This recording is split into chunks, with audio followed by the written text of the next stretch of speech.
the early space travels, NASA figured out that ballpoint pens don't work in space.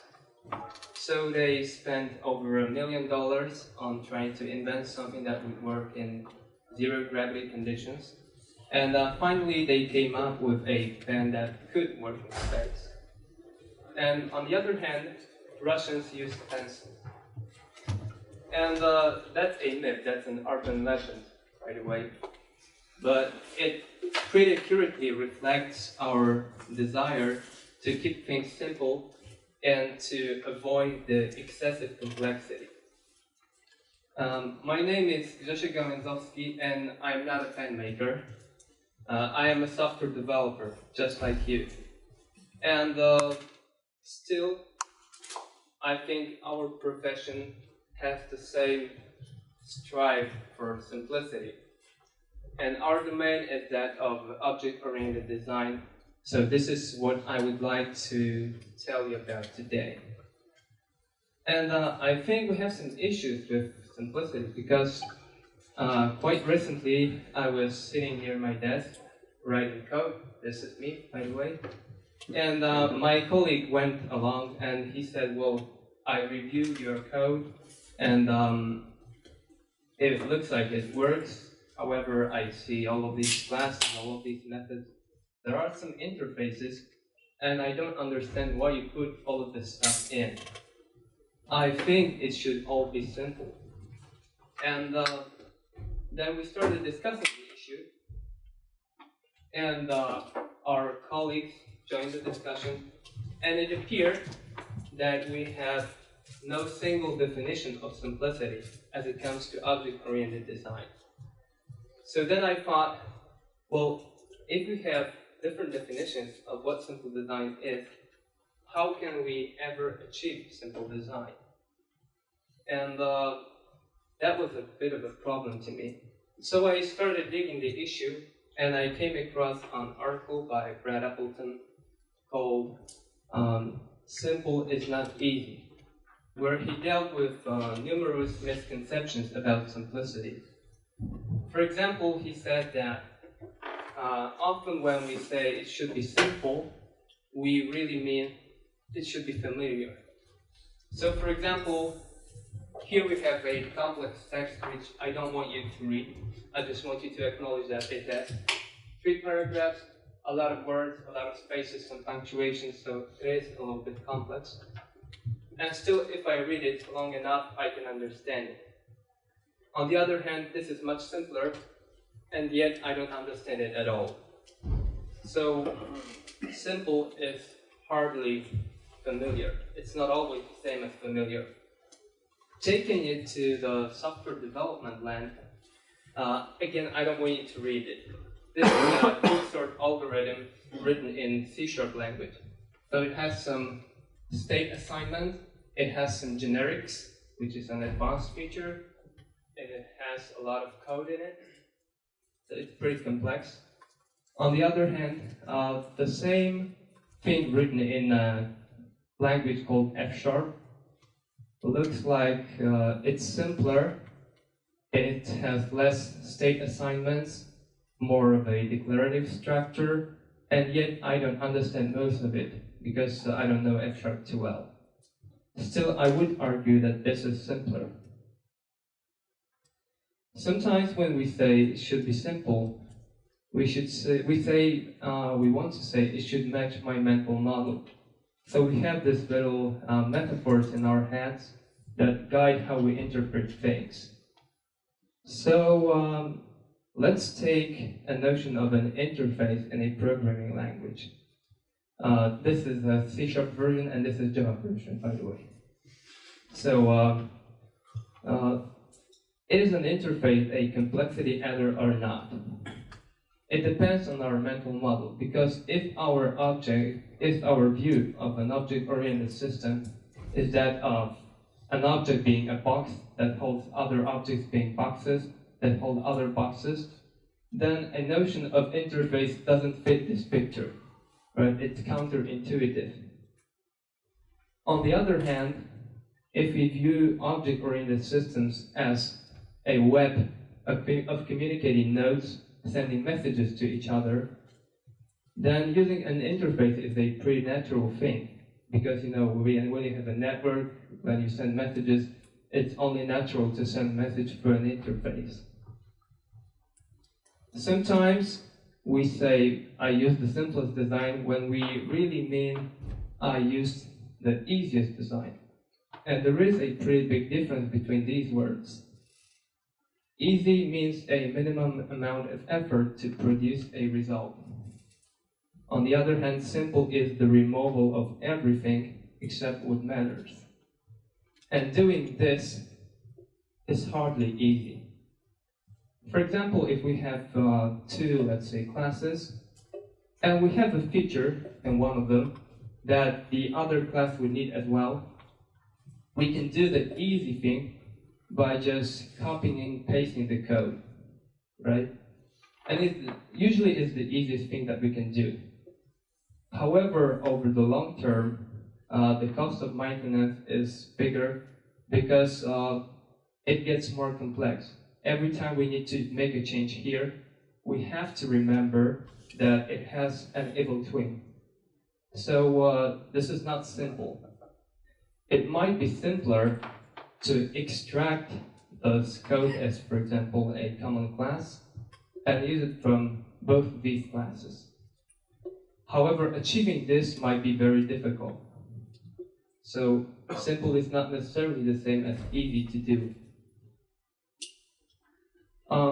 Sometimes when we say it should be simple, we don't really understand the complexity of the problem, because every problem has its intrinsic complexity. And for example, this is a solution to a problem that should be solved by a car. And this is a solution when the author misunderstood the intrinsic complexity of the problem, and this is what he came out with. And again, to show you some code, this is some code that, again, I don't want you to read. And it has some repeated structure. And the author, again, used the simplistic view of the problem and didn't apply any of the advanced design techniques that would make the design simpler. Thus, we have a lot of repetitive structure here. The intrinsic complexity of our problems impacts the default choices that we make. For example, if we have only so many books, we don't need to provide any sorting or indexing or anything. We can find the book we like just by looking at the pile and selecting what matches our imagination of what we are searching for. On the other hand, these techniques don't scale when we have a library, which is a totally different scale of a problem. So here, it really makes things simpler to use indexing, to use sorting, and to use advanced search mechanisms. And one of the ways we can deal with the issue, for example, and we see a lot of it, is creating several levels of complexity. So we have an iPhone that looks quite simple on the outside, right? It has a single button, a screen, some supporting buttons here, and not much more. And this iPhone is built from many components, which in turn are built with components. So when we write code, we may have some of it, and when it grows, we can split it into classes, and we have more of them. A simple way to do, a simple thing to do, is to split it, for example, into services or anything, or microservices. So, and sometimes when we say it should be simple, we are indeed right, because we as humans don't always find the most optimal solution. And sometimes we tend to make things more complex than they need to be, which we call over-design. And this is a road from Warsaw to Krakow. So note that it has some intrinsic complexity. It's not a straight line, right? It takes into account the intrinsic complexity of the road. On the other hand, if we get lost or don't know the road or stumble into wrong people and lose our GPSs or whatever, we may take a road that looks like this. And this is excessive complexity that we really need to avoid. So these are the misunderstandings that many of us have. I had at least half of them. And they pose a challenge, because if we have no common understanding of simplicity, we have no chance of having a good way to achieve this simplicity. And we have a problem, because within a team we need to have some kind of common vision. And I could leave you with this problem now. I could just, finish this presentation and leave you with the issue and an ugly thank you slide and so on.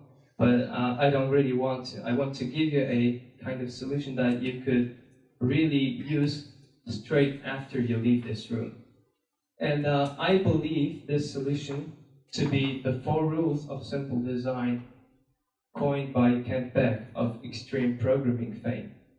So he coined the 4 rules that we need to use when we want our design to be simple. And here are the rules, and they are listed from the most important to the least important. So they go in the priority order. So these rules are: simple design passes all its tests, has no redundancy, states every intention that the programmer needs to state, and then, if all of these are met, then it has a minimal number of classes and methods. So many people I met put this on the top, which I believe leads to many problems. Anyway, let's discuss all of these points one by one. So why is it the top rule to pass all the tests and have all the tests? So this is connected to fear and courage. Because when we have a code base and we make a change, it has some impact on the other parts of the code base. And we don't always know what the impact is going to be. So we may be afraid to make this change because we might be afraid that we are going to break something. And if we have tests that tell us when we have broken something and where everything is fine, then we have the courage to make the change and to maintain the design. Because, design is something we continuously do, and it has to be maintained. The next rule is no redundancy. And it is usually referred to as no duplication. However, I see that people misunderstand duplication as code duplication. And I really like to say about redundancy that it is a conceptual duplication. Because, for example, we may have 2 conversion functions, and both of them have exactly the same code, and yet this is not redundancy. Because conceptually, they are 2 different things. So the real redundant code or the real redundant logic follows what is called a Shalloway's law, which was coined by Alan Shalloway, and it's a kind of humoristic one. So he said, when the same thing has to be changed in 4 places, Shalloway will find at most 3. And he said he follows this law every time. So if there is a chance to forget about one of those places that we need to change a few places for the same reason. Even if it's not exactly the same code, it may be, for example, written in 2 different programming languages, it's still redundancy. And whenever we have redundancy, like the case I described earlier, like we have a part of logic that needs to be used elsewhere, we need to extract it. And by doing it, new structure emerges, which is very important, and I will get back to it a little bit later. So, removing redundancy creates more structure. Now, stating every intention is also one of the most important things in simple design. This is because we have flow inspection tools, right? We have debuggers. If we don't know which for loop or which while loop we go into under some kind of conditions, we can launch the debugger and check it, right? On the other hand, we have no intention inspection tools. So if the intention is not readable from the code, there might be no other way of retrieving it other than guessing. For example, we may not know why the author said it's important to compare with some kind of h bit to 1, or why is 12 some kind of special condition that where we need to put some kind of code word into current code words, whatever that is. So the intention is not visible. Some people would say this is simple code, but I would argue that it isn't, because it doesn't state the intention. So we might take a look at these names and extract some methods which conveys our intention better. Some people are, in a way, afraid of single-line methods, but indeed they convey our intention. And we can also say that it would state our intention better if these were member functions, so we can, let's say, move them to those objects, which is about redistributing responsibilities, right? And we may also spot that all of this is actually a typical example of aggregation, and we might use this information to convey our intention even better. So the point is that this step leads into more and stronger abstractions. And I said that redundancy elimination is more important and stating the intention is less important. However, many people say that these two rules feedback on each other. Because as we remove the redundancy and create more structure, the structure needs more names and redistribution of responsibilities. So we go into this step and we state our intention better, resulting in more and better abstractions. When we have more and better abstractions, we can spot redundancy on higher level of abstraction. So we can again remove this redundancy and we can go round and round until we are happy with the design. And the big point is that we can actually start either here or here. It doesn't make a big difference because we are entering the loop anyway.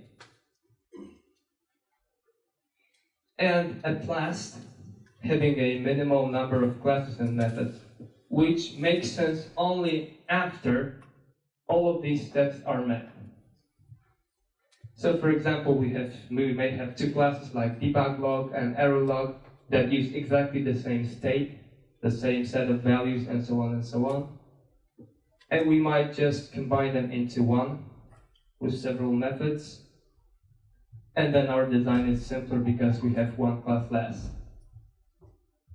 Likewise, when we have three methods, for example, for logging in, and we always use them together, we may as well combine them into a single method, because it is not needed to have three steps.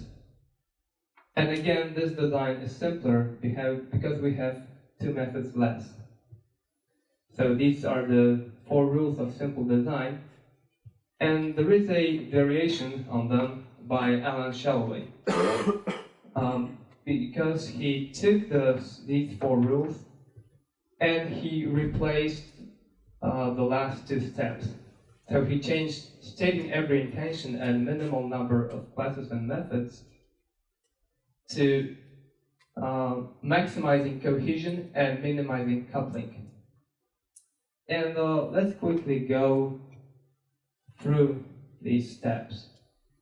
So cohesion is about single purposeness. For example, if we have a class that has two pieces of state and two sets of methods, and each of the set of methods deals only with one part of the state, there is a high chance that we have two classes in one. And this is not cohesive, because the class is probably serving more than one purpose. So we can divide this into two classes, which, by the way, may be given more accurate names, which is a little bit like the step about stating intention, right? So it is a little bit similar, but takes a different angle on the issue. And coupling is different than cohesion in that while cohesion is something inside a class, coupling is between them. So the basic definition of coupling is something like this. A is coupled to an aspect of B when a change of this aspect in B forces a change to A. So, in short, if B changes, A must change as well. This is coupling in the shortest possible definition of coupling. And coupling is unavoidable to a point. However, we may have some issues with it. For example, if we have class A that depends on B, that depends on C, that depends on D, and change to D causes all of these classes in the chain to change, then we have a problem. Because one small change may lead to many code changes across our code base. And a design that has this property is not simple. On the other hand, if we have a class that is coupled to too many things, then a change to each of these would be a reason to change A. So A has a lot of different reasons to change, right? Which is also something that we need to avoid to keep things simple. So these are the rules by Alan Shalloway. And remember that Kent Beck's version was about stating intention here and about minimal number of classes and methods here. So they are pretty similar, however they have some twists. And if we manage to adopt these rules of simple design, we can deal with having no simple definition of simplicity. And we can have everyone in the team speaking in the same language, and this gives us a chance to achieve simple design at all. And I would like to end this presentation with a quote by Brad Appleton again, who said the following. He said, "It is okay to want something that is stupidly simple, but not at the expense of being simply stupid." And that's it. Thank you.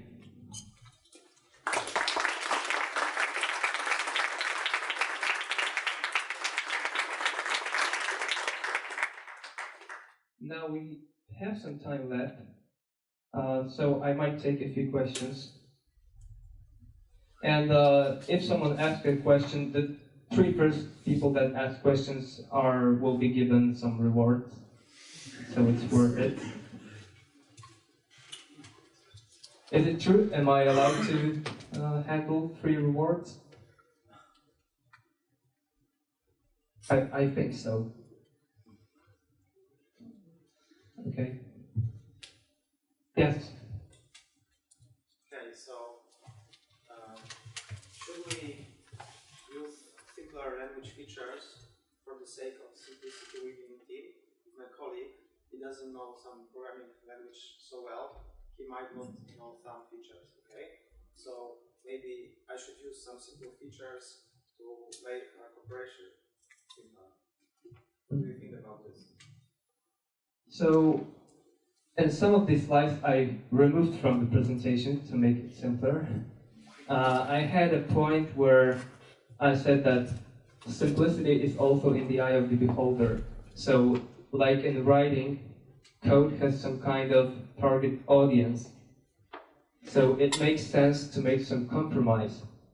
However, I would like those compromise not to fall into this rule, right? So if we take compromise like not using classes and methods and duplicating code or our intention all around, or not stating intention because we are afraid someone might not understand interfaces, I suggest they just learn it, right?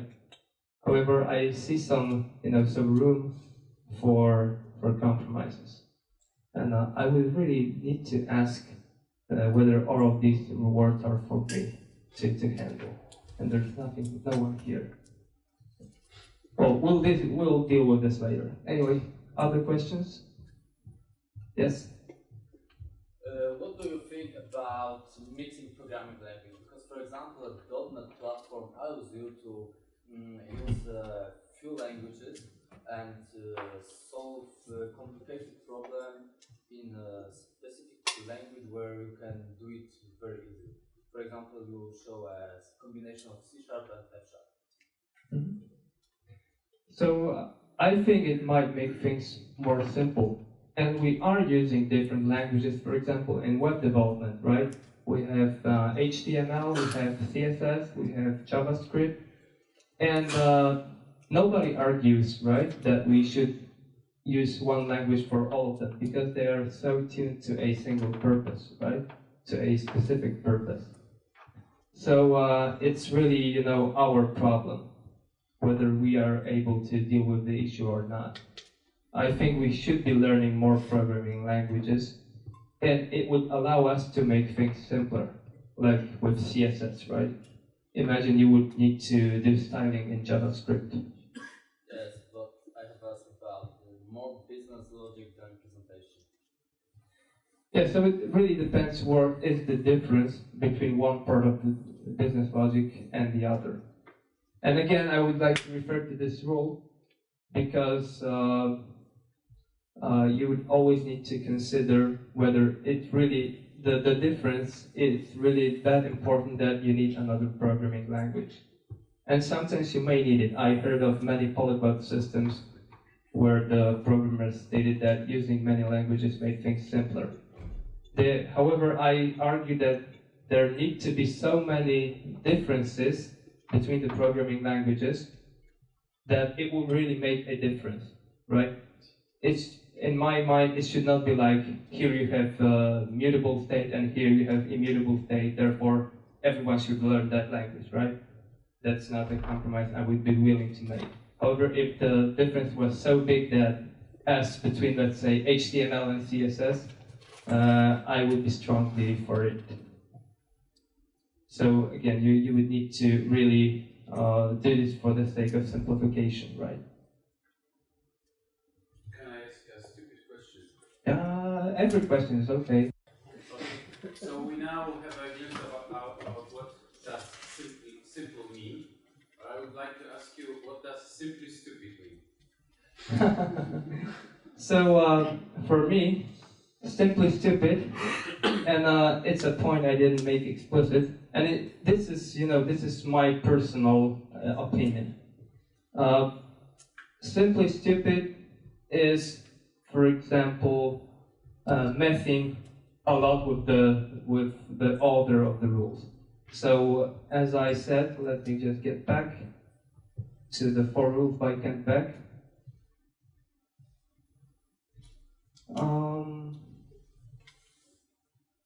Okay, we have it here. So what I usually see and consider it simply stupid is putting this at the top, which I often hear and see many things referred to as simple. That's not simple in my mind. Okay? That's simple only after all of these things are met. So I understand that being simply stupid is not to apply to rules that we agree that are good for us, right? And we understand them, and we do not apply them. This is simply stupid. Well, I don't want to generalize. That's what I said. It's my, it's based on my observation. I'm not the author of the quote, however, that's how I apply it to my professional life. Well, thank you. So, you always might ask the author because he does work in Motorola. I just sent him an email. Really? Thank you. So you can always, you can send him an email and ask him what he meant. Yeah. I have another question. So you gave us an example with the ball pen and pencil, but dust from the pencil can cause a short circuit in the spacecraft. So my question is now, how can we avoid the situation when too simple design is firing back at us? So my short answer would be to start by following these rules. The software development and software engineering cannot be just stated as 4 rules. It's too complex to just say that these 4 rules will give you the result every time. However, I think that's a good start. And I know that the pencil didn't work perfectly, that's why I said it's an urban legend. And I think I would need to finish now because we are running out of time. So thank you very much. And the 3 first people that ask questions just come here and I will ask whether I can give up all of these things that lie here. Thank you.